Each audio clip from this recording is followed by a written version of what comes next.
माधव दयाल की दया। सासंगत जी, आइए सर्वप्रथम हम सभी हरिराया सद्गुरु जी के पावन श्री चरणों में दोनों हाथ जोड़ अनंत अमृत बल से भरी यह हरि माधव वाणी अरदास सद्गुरु श्री चरणों में करें जी। मेरे सतगुरा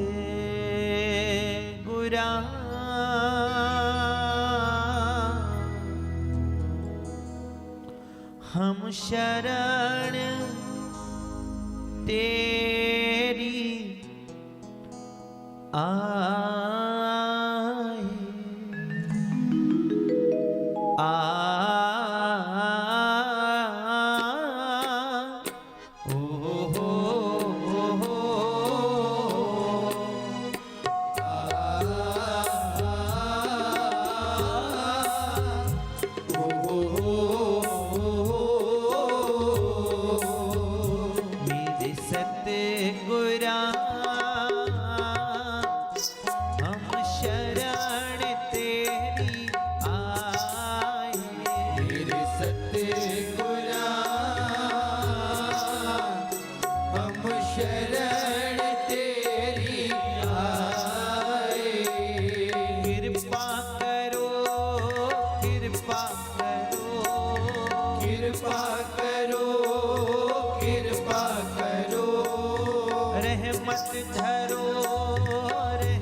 सतगुरु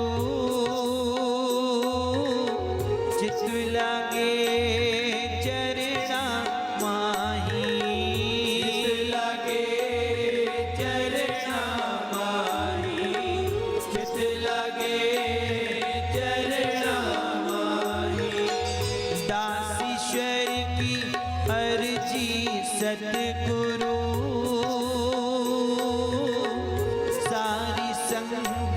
तेरे हवाले, सारी संगत तेरे हवाले, सारी संगत तेरे हवाले। मेरे सतगुरा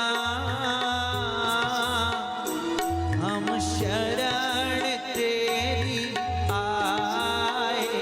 मेरे सतगुरा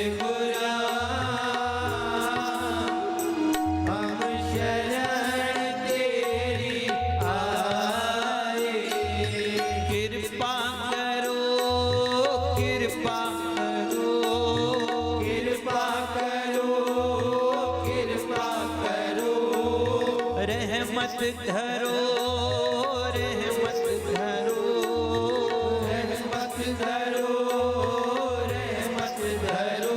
मेरे सतगुरा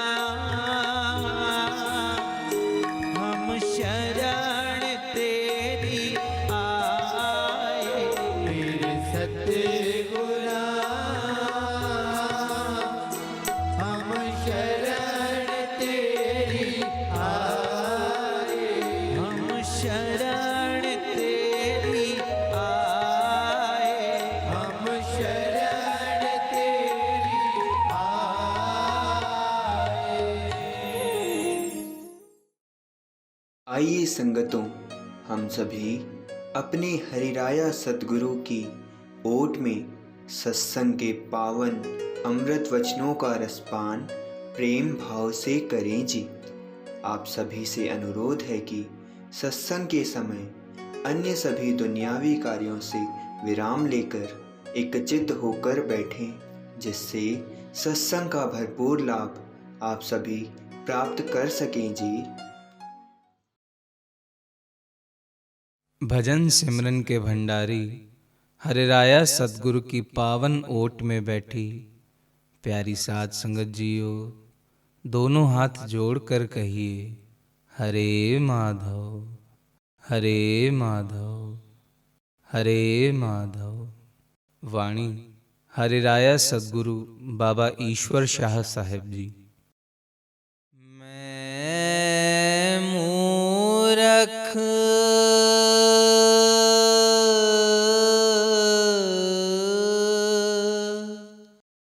मन का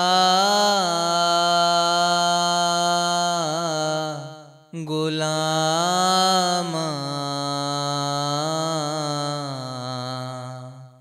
मन का गुलामा। शरण पड़ा सतगुर मैं तुम्हारा, सतगुर मैं तुम्हारा।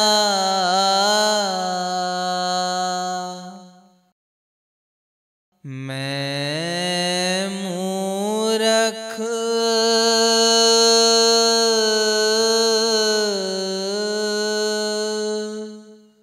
मन का गुलामा, मन का गुलामा। मेरी हरो मन की दुविधा, मेटो अंतर का घोर अंधेरा। मन मेरा बहु मद भूला, मैं मूरख मन का गुलामा।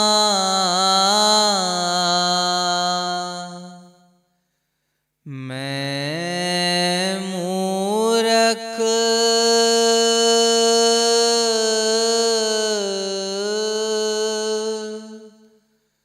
मन का गुलामा, मन का गुलामा। दासीश्वर विनती करत है, आत्म मन से अब तू छुड़ाओ। शरण तुम्हारी का मैं गोला, इत उत ना मोहे भटकाओ। मैं मूरख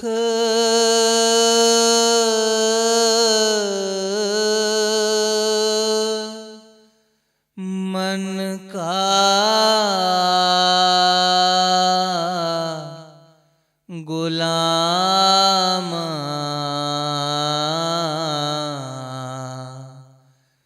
मन का गुलाम।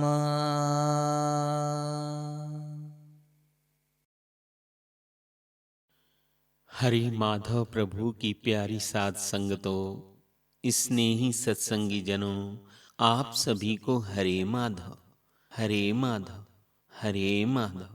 सतगुरु सच्चे पातशाह जी के श्री चरण कमलों में हम ऐबदारों, निर्बल मिस्कीन गुनहगारों की प्रेम श्रद्धा अर्पण हो प्यारल कबूल करें। हाजरा हुजूर सतगुरु बाबा ईश्वर शाह साहब जी तारणहार प्रभु वैद हाकिमों की तरह बड़े बड़े गहबी वचन, दिव्य दृष्टांत, रूहानी प्रसंग में अक्सर सुनाते हैं। उद्देश्य ध्येय कि जीवात्मा के दिल के अंदर का अंधेरा, दुई, भ्रम हटे और सतगुरु शब्द का सिमरन भजन का सुख जीव को मिले और सतगुरु बंदगी प्रीत गाढ़ी हो, जिससे हरि माधव सत उपदेश तालीमों में ईमान प्यार टिका रहे। पूरन सतगुरु के वचनों में जीवात्मा की सच्ची श्रद्धा, सच्चा प्रेम और दृढ़ निष्ठता बनी रहे और लोक लाज मनमत के बहकावे में शिष्य की रूह ना बहे। रूहानी भेद गूढ़ गहबी वचन प्रसाद देकर आप सच्चे पातशाह जी हर रमज से चहुवर्णों की रूहों को समझाते हैं, राहें रोशन करते हैं। साथ संगत जी, भजन सिमरन की भंडारी सतगुरु के पास तत्व की दिव्य दृष्टि है। जिस तरह एक अनुभवी प्रोफेसर स्टूडेंट को बड़ी बारीकी से ज्ञान की दुनिया में खड़ा करना चाहता है, उसी तरह भजन सिमरन के भंडारी सतगुरु अपनी अकह कमाई द्वारा खुमार से कमाल और नूरी जलाल का बोध प्रबोध दे हमें समझा रहे हैं।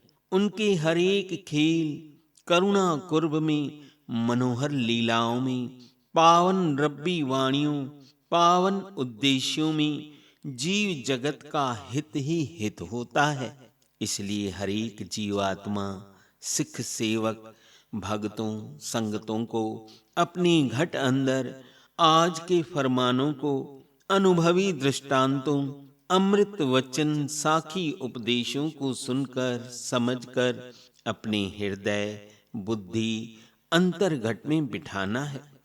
पावन उपदेशों से सतगुरु प्रीत बढ़ानी है, भक्ति बढ़ानी है, श्री चरणों में श्रद्धा भरोसा पुख्ता करना है। हरि माधव प्रभु की संगतें, सिख सेवक, बाल गोपाल, सेवादार, दूर खड़े या निकट से निकट सेवादार सतगुरु वचनों को हृदयगाम करें, क्योंकि भारी भजन सिमरन के भंडारी सतगुरु ने जब जब भी अपना नूरी जौहर काल खंड में इस जगत में फैलाया, तब तब काल ने अपना गहरा जाल फैलाया। लेकिन भजन सिमरन के भंडारी तारणहार दयाल सतगुरु अपनी परम पावन वचन वाणियों के द्वारा हर एक सोझी से, सकारात्मक शुद्ध उपदेशों से संजीवनी प्रसाद हमें देते हैं। आइए प्यारी साध संगतों, हरि माधव सतगुरु दयाल, हरि माधव प्रगट हजूरे परम प्रभु के सांझे पावन वचनों, निर्मल रमजों को, हरे माधव अमृत वचन साखी उपदेशों को आत्मसात करें जी। हरे माधव अमृत वचन साखी उपदेश पहला। बहुते जन्म भ्रमय अब शरण तुम्हारी सतगुरु आए। बहुते जन्म भ्रमय अब शरण तुम्हारी सतगुरु आए। हरि राया सतगुरु सच्चे पातशाह जी समझाते हैं कि ऐ प्रभु के प्यारे जीव, तू उस दिन को कदापि न भूला जिस दिन तू गर्भ में था। तेरे पांव ऊपर और सिर नीचे था, तू उल्टा लटका था, दुख के समय से घिरा था। हरे माधव परमात्मा से विनती की कि मुझे इस नरक कुंड से निकाल। हे हरे माधव परम दयाल, मैं दुनिया में आकर तेरी शरण में रह सिमरन भजन करूंगा, तेरी भक्ति करूंगा। पर हुआ क्या, जब आत्मा धरा पर आई, धीरे धीरे उस पर माया काल की परतें चढ़ती गईं। अपने असल उद्देश्य को विसार दुखों की नगरी में भ्रमों में पड़ घूमती रही, भवसागर में फंस गई। मायावी कार्यों में पड़ अपने असल कौल को भूल गई, जिससे बहुते जन्म भ्रमैना पड़ा। साथ संगत जी, किसी परमार्थी कवि ने हमें आईना दिखाया और बताया कि तुझे मालूम है किस वास्ते जगत के बाग में आया। वह क्या उद्देश्य था कि जिस वास्ते परमात्मा ने तुझे जगत में है भिजवाया। तू भला उस उद्देश्य को कर कुछ ध्यान, तू भला उस उद्देश्य को कर कुछ ध्यान। ये है पूर्ण सतगुरु ने फरमाया। तू है कौन, जाना है किधर, किस उद्देश्य से तू आया। जगत दुनी में पूर्ण सतगुरु तुझे यह याद कराने है आया। जगत दुनी में पूर्ण सतगुरु तुझे यह याद कराने है आया। सतगुरु भक्ति को कमाने रे आत्म, तूने मानुष जन्म है पाया। जिसने की सतगुरु भक्ति, उस आत्म ने असल उद्देश्य को पाया। उसी आत्मा ने परमात्मा में एकस का ठौर है पाया। उसी आत्मा ने परमात्मा में एकस का ठौर है पाया। इस रचना में काल के गर्त मायावी दलदल में जीव जगत को फंसा देख अकह हरे माधव परमात्मा द्रवित उठते हैं। रूहों को अपना उत्तम एवं सच्चा कर्तव्य सुझाने हेतु धरा पर हरिराया सतगुरु रूप में प्रकट होते हैं। जीवों को उनका असल उद्देश्य याद दिलाने, क्योंकि जीव के लिए ऐसी भूल भ्रम का 84 दुखदाई परिणाम निकलता है। हरिराया सतगुरु करुणा मेहर कर अपने पावन वचनों द्वारा, भिन्न भिन्न मौज रमजों द्वारा, पावन संदेश दृष्टांतों समझाइशों द्वारा जीवों को जागृत करते हैं। इस दृष्टांत बहुते जन्म भ्रमय अब शरण तुम्हारी सतगुरु आए द्वारा हमें क्या अनमोल नसीहत मिल रही है। आइए ध्यान पूर्वक श्रवण करें जी। प्राचीन वक्त की यह प्रचलित कहानी है। एक गांव में अमुक बंदे को पेट दर्द की तकलीफ हुई, बड़ी पीड़ा थी। वह बहुत रोए जा रहा। परिवार ने कहा हाकिम को दिखाएं। गांव में हाकिम, वैद्य, डॉक्टर कोई भी न था। कुछ कोस दूर शहर बसा था। गांव का वह बंदा वहां के हाकिम के पास गया। वह बंदा रोए जा रहा दर्द से। शहर के हाकिम ने नब्ज देख, रोना देख, जो दुख था उसकी दवा दारू दे दी। परहेज के लिए हाकिम ने कहा घर जाकर दवा लेना, भोजन हल्का सुपाच्य करना। मरीज ने पूछा हाकिम जी क्या खाऊं? हाकिम ने कहा खिचड़ी बनाकर खा लेना। वह बंदा गांव का सीधा साधा और भोला भी था। खिचड़ी का नाम उसने कभी सुना ही न था। कहने लगा वैद्य महाराज, यह खिचड़ी कौन सा फल है, क्या चीज है? हाकिम ने कहा तुम खिचड़ी नहीं जानते, यह जल्दी पचने वाला भोजन है। वह बंदा बोला पर हम तो आज तक यह नहीं खाए। हाकिम ने कहा तुम केवल खिचड़ी का नाम याद रखना। घर के बुजुर्ग या गांव में जाकर बड़ी अम्माओं से भी पूछोगे तो वह तुम्हें बता देंगी। वह बंदा सीधा सादा था। उसने ऐसा ही किया। शहर से निकलते ही वह खिचड़ी खिचड़ी रटने लगा। मन ही मन रटता रहा, खिचड़ी खिचड़ी खिचड़ी। पर उसे लगा मन में भूल न जाऊं। फिर वह लगा जोर जोर से मुंह से बोलने खिचड़ी खिचड़ी खिचड़ी। उसने सोचा इसी प्रकार खिचड़ी शब्द याद रहेगा। खिचड़ी खिचड़ी बोलते बोलते चलते चलते वह नदी के किनारे पहुंचा। हाथ मुंह धोकर पानी पीने ही लगा था कि उसी समय मुंह से खिचड़ी शब्द की रटन बंद हो गई। पानी पीकर जैसे ही वह उठा, वह खिचड़ी शब्द भूल गया। वह बेचारा लगा दिलो दिमाग पर जोर लगाने कि उसे याद आए कि वैद्य ने मुझे खाने के लिए क्या बताया था। वह सोचने लगा तो उसे याद आया कि खाचिड़ी, ऐसा ही कोई एक शब्द वैद्य ने बताया था। अब वह लगा जोर से खाचिड़ी खाचिड़ी रटने, और यही रटते हुए वह चला जा रहा था। राह में खेत पड़ा, वहां फसलें तैयार खड़ी थीं बाजरे की। खेत का मालिक किसान चिड़ियाओं को उड़ा रहा था।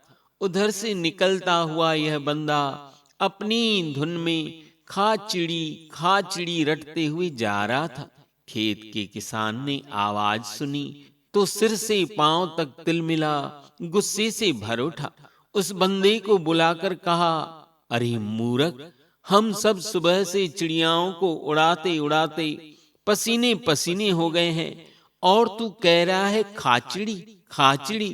तू चाहता है कि हमारे बाजरे की फसल चिड़िया खा ले। किसान ने उसे 2-4 तड़ाक तमाचे जड़ दिए और कहा, क्या ये तेरा खेत है?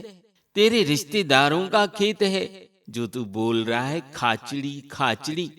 इन चिड़ियाओं ने मेरी नाक में दम कर दिया है, और तू कह रहा है खा ले मन के काले। क्यों बोल रहे हो खाले खाले? वह बंदा डरा सहमा हाथ जोड़ कांपते हुए बोला कि है सज्जन आदमी, मैं तो निर्दोष हूं। मैं तो केवल हाकिम जी का रटाया शब्द पाठ घोंट रहा हूं। अब आप जो कहोगे मैं रटूंगा। वह किसान कड़का अब आया सीधी राह पर। वह बोला, खबरदार, कभी ऐसा मत बोलना खाचिड़ी खाचिड़ी। अब तू कहना उड़ चिड़ी उड़ चिड़ी। वह बंदा बोला, जी जी, उड़ चिड़ी उड़ चिड़ी। वह उड़ चिड़ी का पाठ रटते हुए अपने गांव की ओर निकल पड़ा। कुछ दूर पहुंचा तो जंगल में बहेलिया जाल फैलाए बैठा और दाने फैलाए, और कुछ चिड़ियाएं दानों के लोभ में उछलती हुई जाल के नजदीक हो रही थी, और यह संभव था जाल में वह चिड़ियाएं फंस जाती। इतने में वह बंदा वहां से गुजरा और जोर जोर से उड़ चिड़ी का रटन करता जा रहा था। ऐसी आवाज से सारी चिड़ियाएं उड़ने लगी।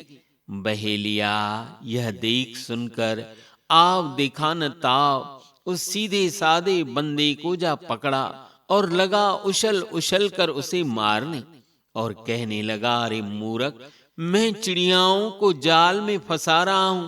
क्या तेरा कुछ नुकसान हो रहा है, या तेरे रिश्तेदारों का नुकसान हो रहा है जो तू कह रहा है उड़ चिड़ी? मैंने क्या बिगाड़ा है तेरा? बहेलिए से वह बंदा मार खाकर हैरान परेशान रह गया और हाथ जोड़ कहने लगा कि जैसे मुझे उस खेत के किसान मालिक ने कहा था वैसे ही मैं कह रहा था। अब आप ही बताएं क्या कहना है? वह बहेलिया बोला, आते जाओ फंसते जाओ, आते जाओ फंसते जाओ कहो। वह कहने लगा, बहुत खूब बहुत खूब, अब ऐसा ही कहूंगा जैसा आपने कहा, आते जाओ फंसते जाओ, आते जाओ फंसते जाओ। ऐसा वह कहता हुआ गांव की ओर बढ़ता चला जा रहा था। जिस राह से वह जा रहा था चोर लुटेरों का दल आ रहा था। वे किसी घराने में चोरी की योजना बना चोरी करने जा रहे थे, और वह बंदा ऊंची आवाज में आते जाओ फंसते जाओ, आते जाओ फंसते जाओ कहता चला जा रहा था। चोरों के दल ने जब यह सुना तो उसे पकड़कर बहुत पीटा मारा और बोले, अरे मूर्ख, तेरे रिश्तेदारों का खजाना या तेरा घर तो हमने नहीं लूटा है जो हमारे लिए कह रहे हो आते जाओ फंसते जाओ। वह बेचारा मार खाकर डरा सहमा हाथ जोड़ भय से कांपते हुए बोला, अच्छा जो आप कहो वही कहूंगा। चोरों ने कहा, तुम यह कहो, ये रख जाओ और दूसरा ले आओ, ये रख जाओ और दूसरा ले आओ। अब उस भोले गांव वाले ने कहा, अच्छा भाई, मैं यही कहूंगा। मार खाकर के बेचारा यही रटने लगा, ये रख जाओ और दूसरा ले आओ, ये रख जाओ और दूसरा ले आओ। वह आगे चलता जा रहा। मार्ग में एक गांव पड़ा। उस गांव के मुखिया की मृत्यु हो गई थी। गांव वाले मृतक को उठा शमशान घाट को ले जाने को उसी राह से गुजर रहे थे। गांव वालों ने उसकी आवाज सुनी कि ये रख जाओ और दूसरा ले आओ, ये रख जाओ और दूसरा ले आओ। गांव वाले दुखी तो पहले से ही थे और उसके शब्दों ने गांव वालों के दुख पर और नमक छिड़क दिया। ऐसे दुख के समय में ऐसे मूर्ख अनाड़ी को मजाक सूझ रही है। लोगों ने पकड़कर मार मार कर उसे अधमरा कर दिया और कहने लगे, अरे ओ अकल के धनी, क्या कह रहा है? ऐसे समय में यूं ही कहना चाहिए, ऐसे दिन प्रभु किसी को न दिखाए, ऐसे दिन प्रभु किसी को न दिखाए। वह हाथ जोड़ उनके पैरों को पकड़ गिड़गिड़ा कर बोला, मैं तो निर्दोष हूं, मुझे जैसा जो बोलता है वही बोलता हूं। अब जैसा तुम कहोगे वैसा ही कहूंगा। उन्होंने कहा, तुम ये बोलो, ऐसा दिन प्रभु किसी को न दिखाए, ऐसा दिन प्रभु किसी को न दिखाए। फिर वह यही रटने लगा, ऐसा दिन प्रभु किसी को न दिखाए, ऐसा दिन प्रभु किसी को न दिखाए। थोड़ी दूर चला तो राह में किसी के घर विवाह हो रहा था। वहां धूमधाम मची थी। सब बाराती खुशी में नाच गा रहे, खुशियां मना रहे। वहां से उस बंदे का गुजरना हुआ और बोलता जा रहा था, ऐसा दिन प्रभु किसी को न दिखाए, ऐसा दिन प्रभु किसी को न दिखाए। बारातियों ने ऐसे शब्दों की आवाज सुनी और वे क्रोधित हो उठे और उसकी पिटाई कर दी। कुछ लोगों ने कड़क कर कहा, ये क्या बोल रहे हो? वह रोने लगा और रोते रोते कहने लगा, सही तो कह रहा हूं, यही सिखाया था गांव वालों ने कि ऐसा दिन प्रभु किसी को न दिखाए। बारातियों ने कहा, खबरदार, ऐसा कभी मत कहना। वह बेचारा हाथ जोड़ थिरकती आवाज में कहने लगा, जो आप कहो वह कहूं। तो बारातियों ने कहा, यूं कहो, ऐसा दिन सभी को नसीब हो, ऐसा दिन सभी को नसीब हो। फिर वह बंदा दर्द से कराहते यही दोहराने लगा, ऐसा दिन सभी को नसीब हो। वहां से गुजर रहा था। राह में चाचा ताऊ अपने बच्चे को गोद में ले जा रहे थे। उस बच्चे को फोड़ा निकला हुआ था। वह बच्चा दर्द के मारे कराह रहा था, जोर जोर से रोए जा रहा था। बच्चे के पिता चाचा ताऊओं ने जब ऐसा सुना कि ऐसा दिन सभी को नसीब हो, ऐसा दिन सभी को नसीब हो, तो उन सभी का पारा 7वें आसमान पर चढ़ गया। फिर उस बेचारे को बहुत मारा। वह हाथ जोड़े भरी सी आवाज में पूछने लगा, मैं क्या कहूं, मैं क्या कहूं, आखिर क्या कहूं? काऊ ने कड़क आवाज में कहा, मूर्ख राज, ऐसा मत कहो, तू यूं कहो, ये सूख जाए, ये सड़ जाए, ये सूख जाए, ये सड़ जाए। वह बंदा यह कहता हुआ लड़खड़ाते हुए गांव की ओर थोड़ा आगे पहुंचाई था कि बाग में एक माली पौधा लगा रहा था। तो वह क्या सुनता है कि कोई कह रहा है, ये सूख जाए, ये सड़ जाए, ये सूख जाए, ये सड़ जाए। वह माली अत्यंत दुखी हुआ और सोचने लगा, यह कौन है जो मेरी मेहनत पर पानी फेरने की कोशिश कर रहा है? सिर उठाकर बाहर की ओर देखा तो वह गांव वाला बंदा कहे जा रहा था कि ये सूख जाए, ये सड़ जाए, ये सूख जाए, ये सड़ जाए। वह माली गुस्से में लाल पीला होकर उसकी मरम्मत करने लगा। वह रो रो कर कहने लगा, मुझे मत मारो भैया, जो तुम कहोगे मैं वही कहूंगा। इस पर माली ने कहा, अब यूं कहना, इधर भी लग जाए, उधर भी लग जाए, इधर भी लग जाए, उधर भी लग जाए। वह हाथ जोड़ कहने लगा कि इधर भी लग जाए, उधर भी लग जाए। वह अपने गांव के निकट पहुंचा ही था कि गांव के 2-3 घरों में आग लगी हुई थी और आग की लपटें आकाश से बातें कर रही थी। सभी ग्रामवासी कमर बांध आग बुझाने में व्यस्त थे। कोलाहल सा मचा हुआ था। वह गांव का देहाती वहां से गुजर रहा था और जोर जोर से कहे जा रहा था, इधर भी लग जाए, उधर भी लग जाए, इधर भी लग जाए, उधर भी लग जाए। कहता हुआ वह वहां से निकल रहा था। जैसे ही ग्राम वासियों ने यह सुना, सभी क्रोधित आवेश से भर गए और कहने लगे, एक तो हम आग पर नियंत्रण नहीं कर पा रहे हैं और तुम कह रहे हो इधर भी लग जाए, उधर भी लग जाए। फिर सभी ने मिलकर उसकी खासी मरम्मत करना शुरू कर दी। एक बुजुर्ग वृद्ध गुस्से में उबलता हुआ बोला, इस अकल के धनी को सिखाओ कि हम आग से लड़ते लड़ते अधजले हो रहे हैं और यह और भी अधिक आग लगाना चाहता है। कह रहा है कि इधर भी लग जाए, उधर भी लग जाए, इसे इतना मारो, इतना मारो कि इसकी खिचड़ी बन जाए। जैसे ही खिचड़ी शब्द उसके कानों में पड़ा तो उसकी जान में जान आई।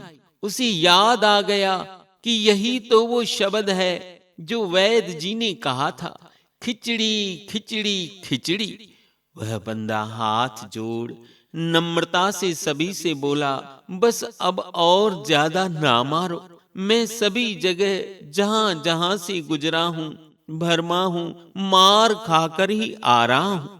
अब मुझे खिचड़ी शब्द मिल गया है। मुझ निर्दोष निरपराधी को छोड़ो। उसने अपनी सारी व्यथा शुरू से कह सुनाई। गांव वासियों ने उसे छोड़ दिया और पुनः वह खिचड़ी खिचड़ी की रट लगाते हुए घर की राह पकड़ ली। साथ संगत जी, यह प्रसंग जितना हंसमुखता से भरा है उतना ही रोचक व शिक्षादायक भी है। जिस तरह उस सीधे साधे बीमार रोगी को स्वस्थता के लिए वैद्य जी ने खिचड़ी खाने के लिए बताई थी, लेकिन उस खिचड़ी शब्द को भूलकर भ्रम में पड़ वह हर बार दुखों, भ्रमों, भटकन का शिकार बना मार खाता ही रहा। हाजरा हुजूर सतगुरु बाबा ईश्वर शाह साहब जी समझाते हैं, ऐ रब के अंश, इसी तरह से आत्मा भी जन्मों जन्मों से रोगी है। भजन सिमरन के भंडारी सतगुरु शिष्य आत्म को अपनी शरण में रख उसे रोगों से मुक्त आत्म स्वस्थता सतगुरु नाम शब्द रूपी औषधि देते हैं। जन्मों जन्मों के भ्रमों वहमों आवागमन काल के फेरों के रोगों से छुटकारे के लिए सतगुरु शब्द नाम संजीवनी औषधि है।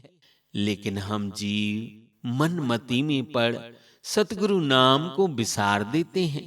प्यारो, पूर्ण सतगुरु शरण में नाम अमृत का सिमरन परम सुख परम आनंद को देने वाला है। हाजरा हुजूर सतगुरु साहिबान जी फरमाते हैं, नाम जपन से दुख सब भागे, सतगुरु नाम जब तू ध्यावे, सिमरन नाम का है सुखदाई, तेरी आत्म निश्चल लोक में जाए।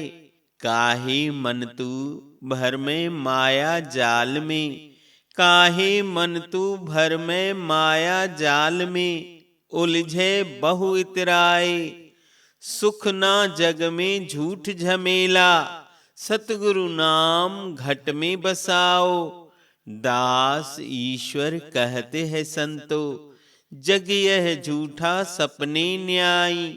दास ईश्वर कहते हैं संतो, जग यह झूठा सपने न्यायी। ओ हरि माधव मोहे देवो, नाम भजन है सुखदाई, नाम भजन है सुखदाई। इस दृष्टांत के द्वारा सद्गुरु साहिबान जी का पावन संदेश यही कि जीवात्मा जन्मों जन्मों से भ्रम रहा है, 84 में भटक रहा है। यह आत्मा माया काल के अधीन हो गई। भ्रम और भूल के कारण लक्ष्यहीन होकर उस भोले बंदे की तरह भटकते भ्रमते हैं जुगांतरों से। लेकिन जब प्रगट भजन सिमरन के भंडारी हरिराया की शरण पनाह आत्माओं को मिलती है, हरिराया सद्गुरु आत्माओं पर कृपा मेहर कर साचे उद्देश्य, साचे मार्ग, साचे पूर्ण शब्द, साची सेवा, साची बंदगी, साची भक्ति से जोड़ देते हैं। तब आत्मा सतगुरु सतरूप की शरण पाकर सत्संग, नाम, बंदगी को गाढ़ा कर आत्म निज घर की ओर आनंदित सुख पाती है। यही इस समझाइश दृष्टांत का पावन संदेश है। साथ संगत जी, आज जागन की वेला है, नाम जपन की वेला है। भजन सिमरन के शहंशाहों के भंडार प्रगट हैं। सच्चा संपूर्ण लाभ कमाएं। अमृत नाम का भजन कर मन की मैली वृत्तियों को पूर्ण सद्गुरु की शरण में नाम जपते हुए निर्मल कर मंजन करें। फिर आत्म अगम सुख का प्रसाद पालेगी। मेरे माधव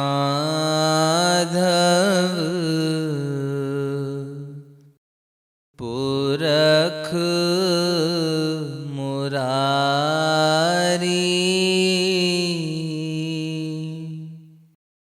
मोहे भरोसा एक तुम्हारा।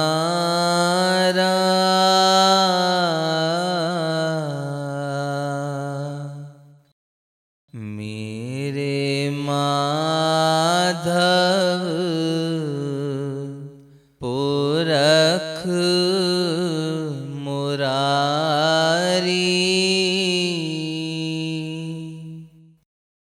मैं अंधला तेरी भक्ति न जानूं।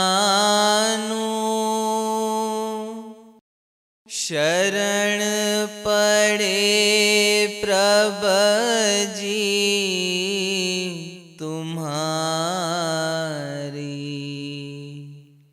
तुम्हारी गत मत कौन पछाने।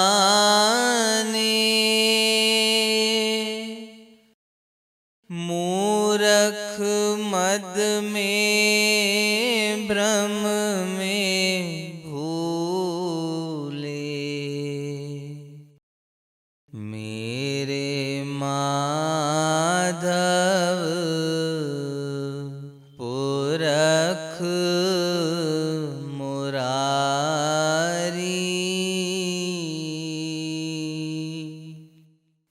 मैं अवगुण तुम गुणकारी।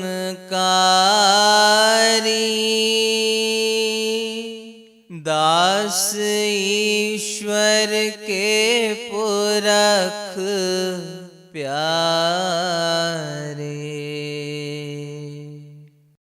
ओ हरे माधव राम न्यारे।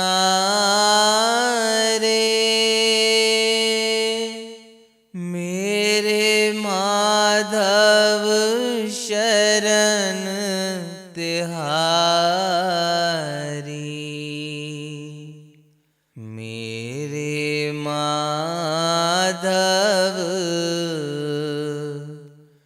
पुरख मुरारी।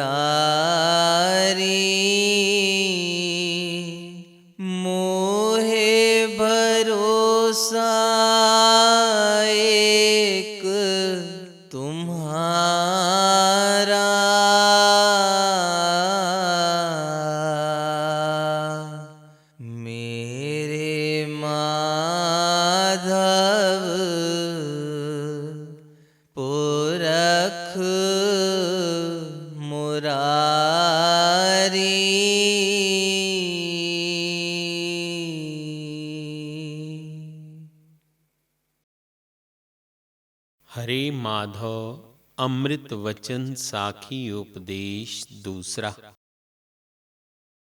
भौरे की भांति बनो बरैया की भांति नहीं, भौरे की भांति बनो बरैया की भांति नहीं।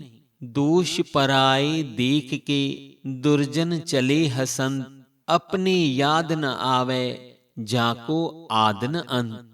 हरे माधव प्रभु के प्यारो, हर किसी के गुणों को निहारो। यदि कुछ त्यागना ही है तो अपने दोषों को त्यागो, अपनी दोष भरी दृष्टि को त्यागो, जिससे तुम हर किसी में दोष और खोट ही देखते हो। सतगुरु महाराज जी की प्यारी साध संगतों, सत्संगियों, संत दयाल प्रगट हुजूर हमें बड़ी बारीकी से अवगुणों की दुनिया से निकाल गुणग्राही बनने के लिए सीख बख्शते हैं। यह सत्य है, हर एक प्राणी में गुण अवगुण पाए जाते हैं। अगर हम दूसरों के गुण ना देखकर उनके अवगुणों पर दृष्टि रखते हैं तो यह हम जीवों की भारी भूल है। विशेषकर जब हम संत मत परमार्थ को अपनाते हैं, सतगुरु सेवा में अपना दायित्व निभाते हैं, सिमरन ध्यान की पंगत करते हैं और नित्य नियम साध संगत में आ श्री दर्शन व पावन संगत से जुड़ते हैं, तो हमें याद रखना है कि हमें सभी को गुणग्राही बनकर देखना चाहिए। हंस के सामने दूध एवं पानी का मिश्रण कर कटोरे में भरकर रख दिया जाए तो हंस उसमें से दूध पीकर पानी को छोड़ देता है। प्यारे सत्संगियों, हम जीवों को हर किसी के गुण ग्रहण करने का स्वभाव बनाना चाहिए, क्योंकि यह दृष्टि परमार्थ एवं व्यवहार में हमें भला सज्जन बना देती है।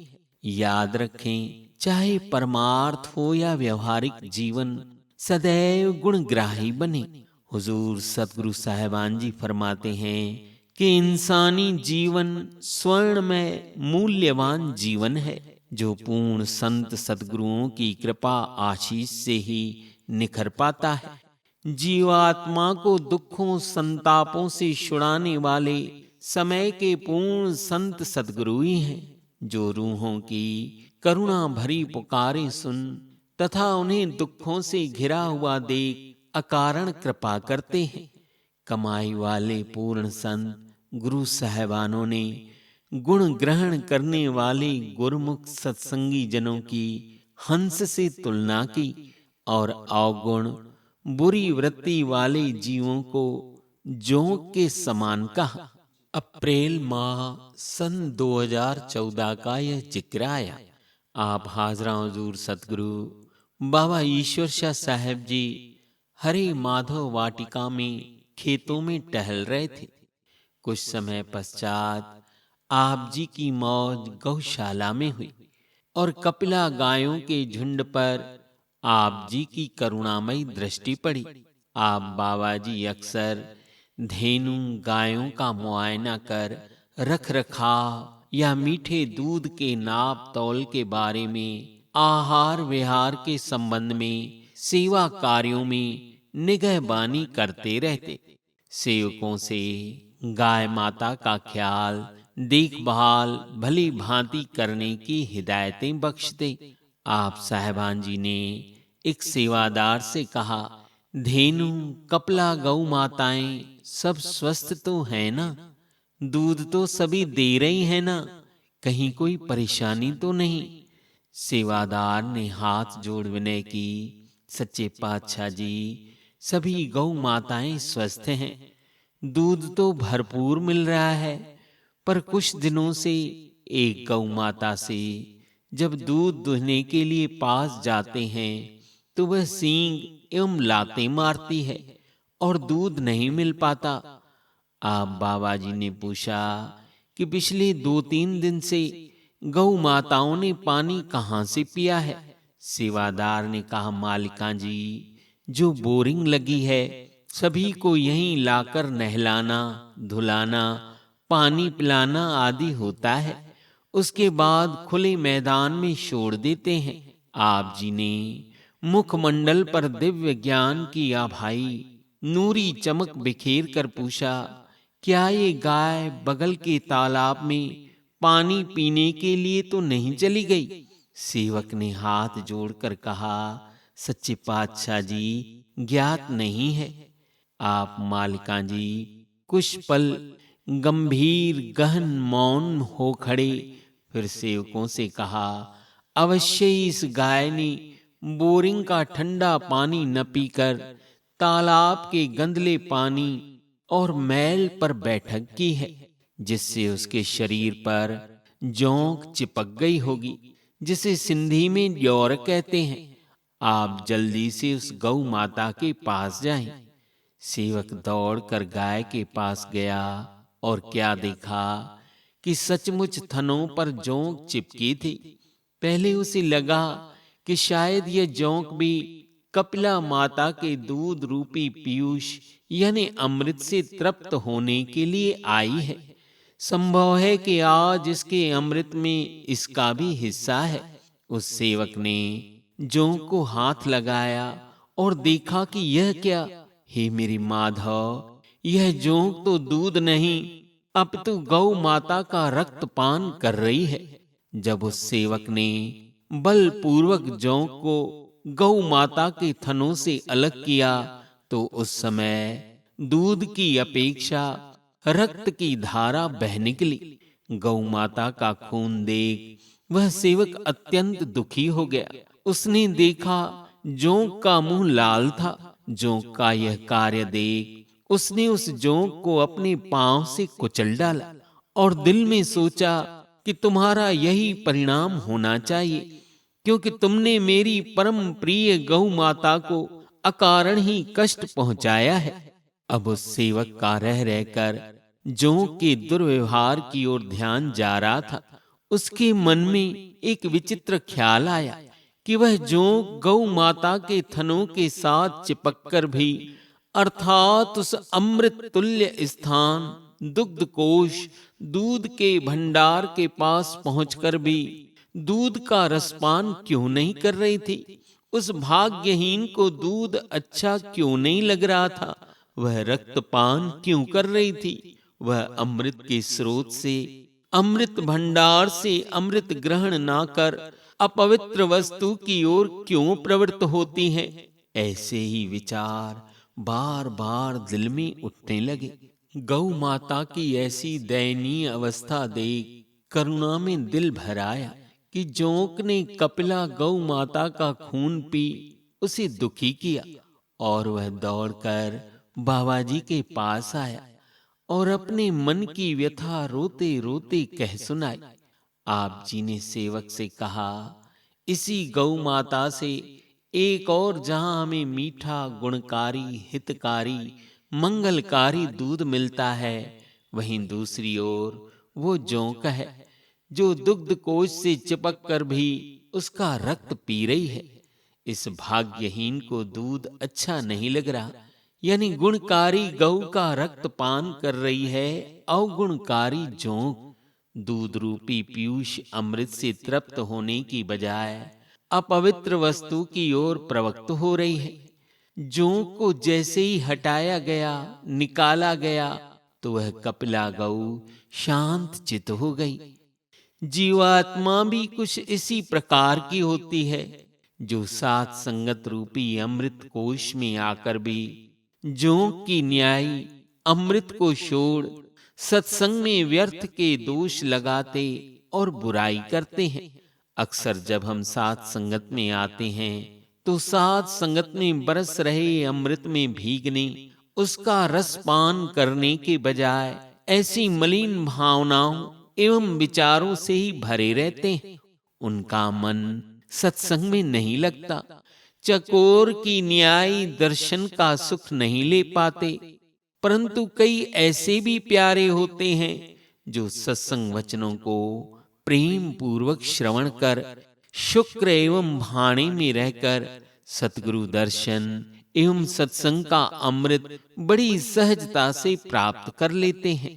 प्यारो, सत्संग तो उस कपिला गाय की तरह हमें निर्मल दूध अर्थात ऊंचा गहबी अमृत बख्शा करती है। यह हमारी प्रवृत्ति पर निर्भर करता है कि हम उसका श्रवण किस भावना से कर रहे हैं। हाजरा हुजूर बाबा जी साथ संगत की कितनी ऊंची बढ़ाई हर बार अपने पावन वचनों में करते हैं। साथ संगत की महिमा के सूक्ष्म से सूक्ष्म भेद हमें खोल सुनाते हैं। उसके बाद भी यदि हम ऐसी सत्संगति में आकर केवल जोंक की न्यायी दूध की जगह रक्त पान करें तो यह हमारी ही नादानी है। साथ संगत सद्गुरु दर्शन से हजारों लाखों जीव आज भी आत्मिक उन्नति कर रहे हैं। सेवा में भी निष्काम भाव रख परम आनंद आत्मिक फल पाते हैं। अब यदि हम अपना स्वभाव जोंक की भांति रखेंगे तो हम उस परम आनंद से वंचित रह जाएंगे। प्रभु की प्यारी अंशी आत्माओं, अब यह सोचना हमें है कि हमारा स्वभाव हमारी भावना किस तरह की है। हरे माधव परम दयाल न्यारे ईश्वर ने हमें उत्तम जीवन दिया है। 2 हाथ, 2 आंखें, 2 टांगें, 2 कान, सोचने समझने के लिए बुद्धि, दिलो दिमाग दिया है। प्रभु की अपरंपार मेहर कि हमें पूर्ण कामिल सद्गुरु की रूहानी परमेश्वरी व्यवहारिक एवं रूहानी परमार्थी उत्तम फलदायक मंगलकारी सत्संग की संगति मिली है। हम आत्म मंथन करें और देखें कि कहीं हम जोंक की न्यायी बुराई रूपी मैली भावना से रक्त तो ग्रहण नहीं कर रहे हैं। जिस तरह से जोंक को दूध मिलने पर भी वह अपनी प्रवृत्ति के अनुसार खून ग्रहण कर रही थी, इसी तरह जीव जगत में गुण अवगुण की प्रकृति है, जहां दोनों पाए जाते हैं। संत तुलसीदास जी ने भी कहा है, जड़ चेतन गुण दोष में विश्व कीन करतार, संत हंस गुण भय पै परिहर कर विकार। अर्थात दोष गुण सहित इस संसार को न्यारे करतार ईश्वर ने रचा है। भजन सिमरन के भंडारी पूर्ण संत परम हंस सद्गुरु इस धरा पर आकर हंस की न्यायी दूध ग्रहण करने पर बल देते हैं और हमें अवगुण रूपी पानी का त्याग करने को कहते हैं। मनमुख जन जोंक की भांति अवगुण रूपी खून को पीते हैं। फिर हम स्वयं देखें कि जोंक व ऐसे जीवों में क्या अंतर है। संत जन कहते हैं, ऐसा कदापि ना करें। हम गुणग्राही बने, सतगुरु के चरण कमलों का अमृत नाम सिमरन ध्यान रूपी दूध पिएं, जिससे कि आत्मा निज घर का सच्चा सुख पा सके और मरणोपरांत भी जीव का यशगान होता रहे। साथ संगत जी, पूर्ण साथ संगत शरण पनाह में रहने से जीव का स्वभाव हंस न्यायी हो जाता है, भौरों की भांति हो जाता है, प्रेम में मगन हो जाता है। जीव अवगुणों को अलग कर गुण ग्रहण करता है। एक सात्विक सच्चा गुण ग्रहण करने से आपके कई अवगुण स्वतः ही दूर हो जाते हैं और एक अवगुण ग्रहण करने से आपके कई पुण्यों का स्वतः नाश हो जाता है। हाजरा हुजूर बाबा जी फरमाते हैं, ऐ शिष्यातम याद रख, अपना ईमान प्रेम दृढ़ रखो। हरि राया सद्गुरु में गुणकारी विदुरकारी प्रेम बिठाओ, तभी आत्म भौरे के समान सतगुरु भक्ति के अविनाशी फल का भरपूर रस पी पाती है। सतगुरु बाबा नारायण शाह साहब जी ने कहा, ऐसे शिष्य मत बनो कि अपने अहंकार और मलिनता के दोषों को अवगुण धारण कर अपनी आत्म की अंदरूनी हानि कर बैठो। इसलिए शिष्य आत्म को अहम, मलिनता, शक, संशयों को नहीं बिठाना चाहिए। सो सदैव गुणग्राही बने, सतगुरु मति को धारण करें। मैं अब गुण तुम गुण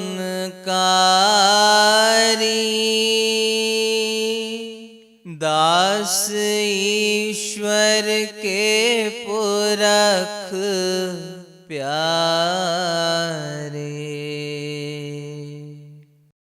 ओ हरे माधव राम न्यारे,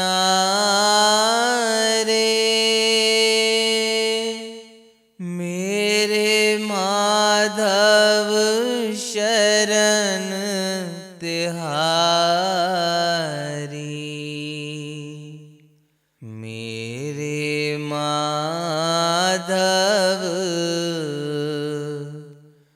पुरख मुरारी, मोहे भरोसा एक तुम्हारा।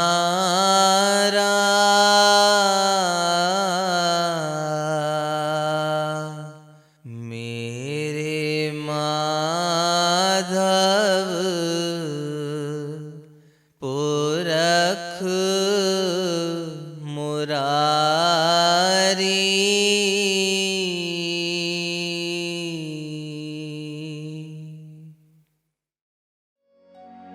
हे सद्गुरु महाराज जी, सारे संसार में ढूंढकर देखा, हर जतन करके देखा, पर सच्चा सुख कहीं न मिला। जब से आप जी की पावन शरण पूर्ण साथ संगत मिली है, हम सबको सच्चा सुख मिला। ऐसी दया रहमत करना मेरे सतगुरां कि आपके श्री चरणों से सदा जुड़े रहें, सदा जुड़े रहें।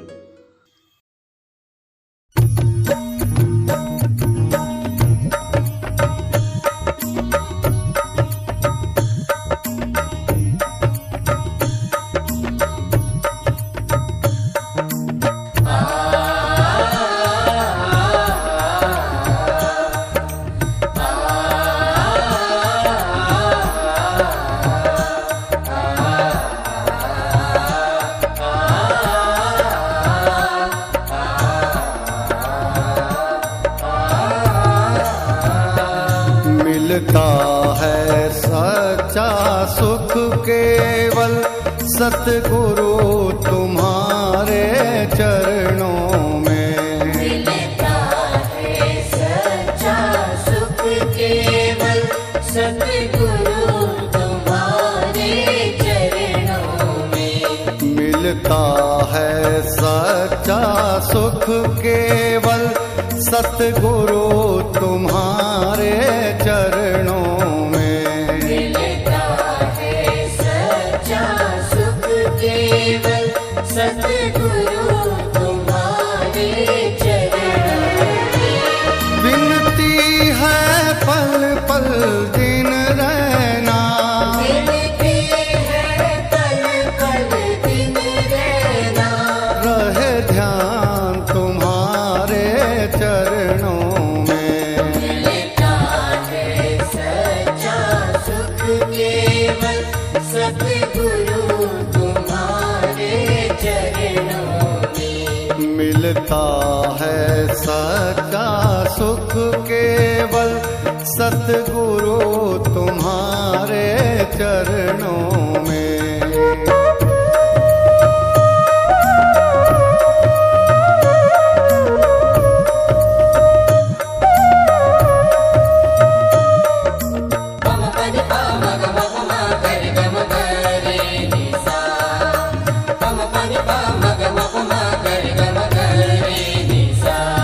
जीवा पर तेरा नाम रहे, जीवा पर तेरा नाम रहे।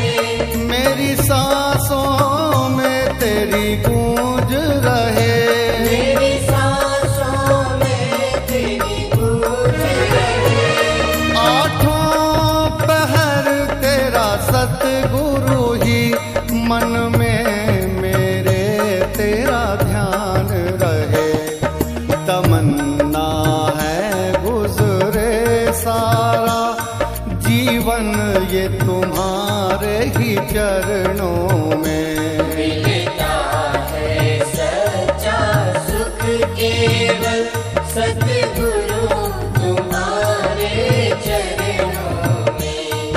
मिलता है सच्चा सुख केवल सतगुरु तुम्हारे चरणों में।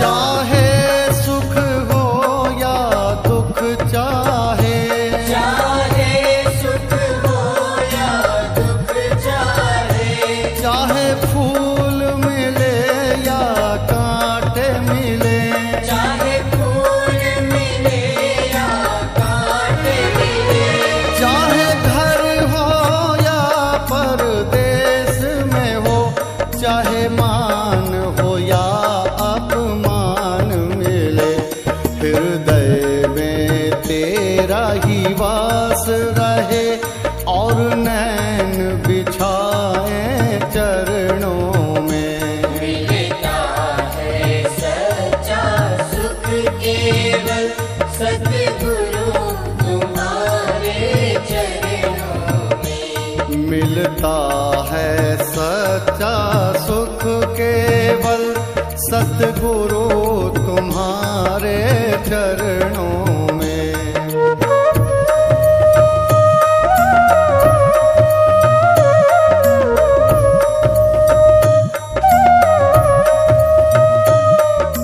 पम पद पा मग मग मा कर गम करे निसा, पम पद पा मग मग मा कर गम करे निसा।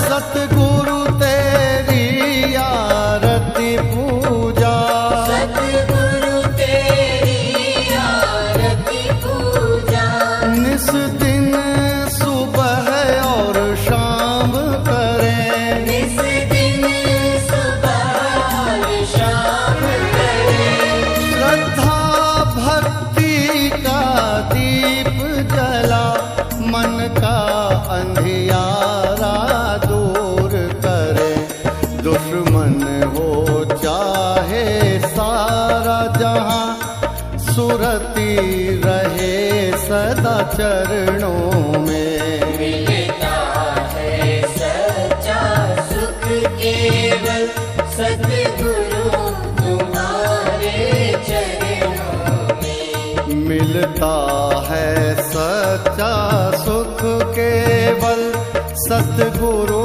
तुम्हारे चरणों में।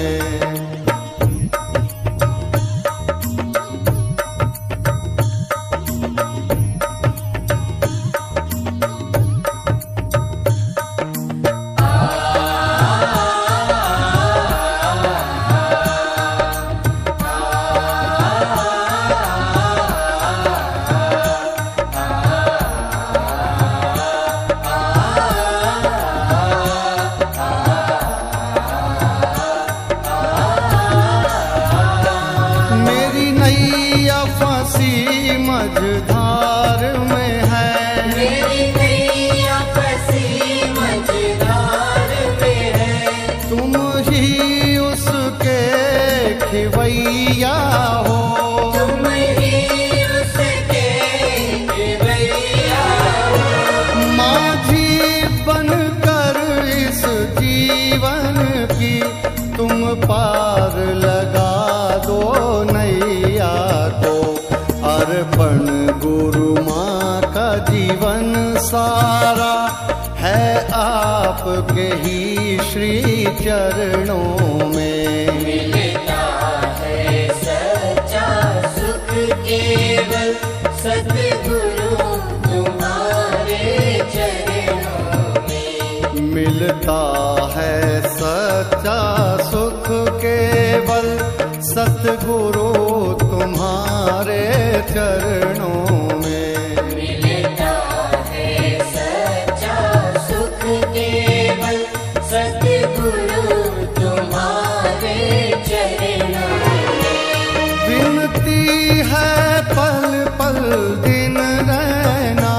विनती है पल पल दिन रहना, रहे ध्यान तुम्हारे चरणों में।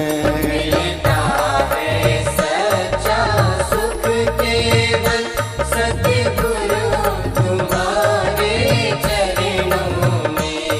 मिलता है सच्चा सुख केवल सतगुरु तुम्हारे चरणों में। मिलता है सच्चा सुख केवल सतगुरु तुम्हारे चरणों में। मिलता है सच्चा सुख केवल सतगुरु तुम्हारे चरणों में। मिलता है सच्चा सुख केवल सतगुरु तुम्हारे चरणों में।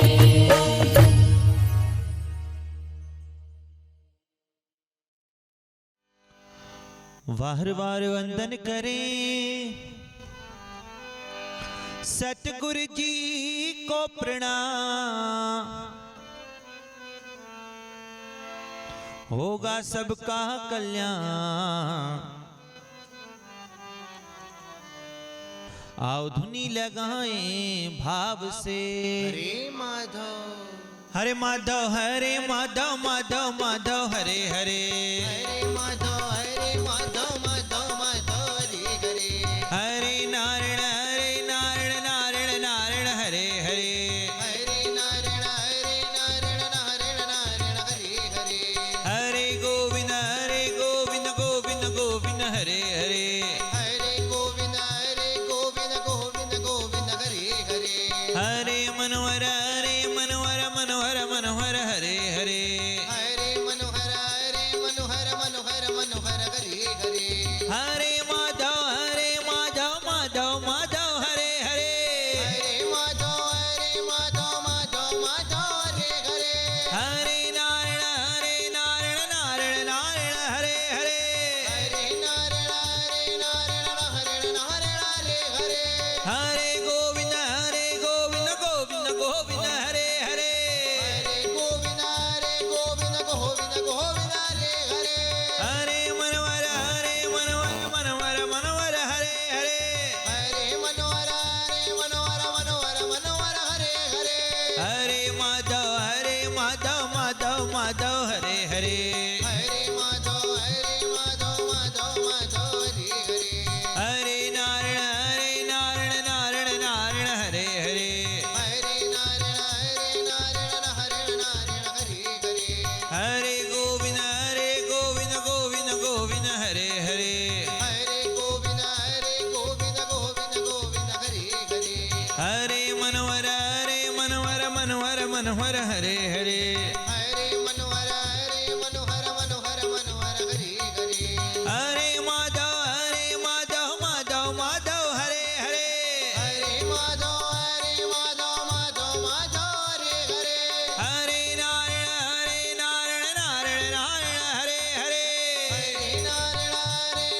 हरे।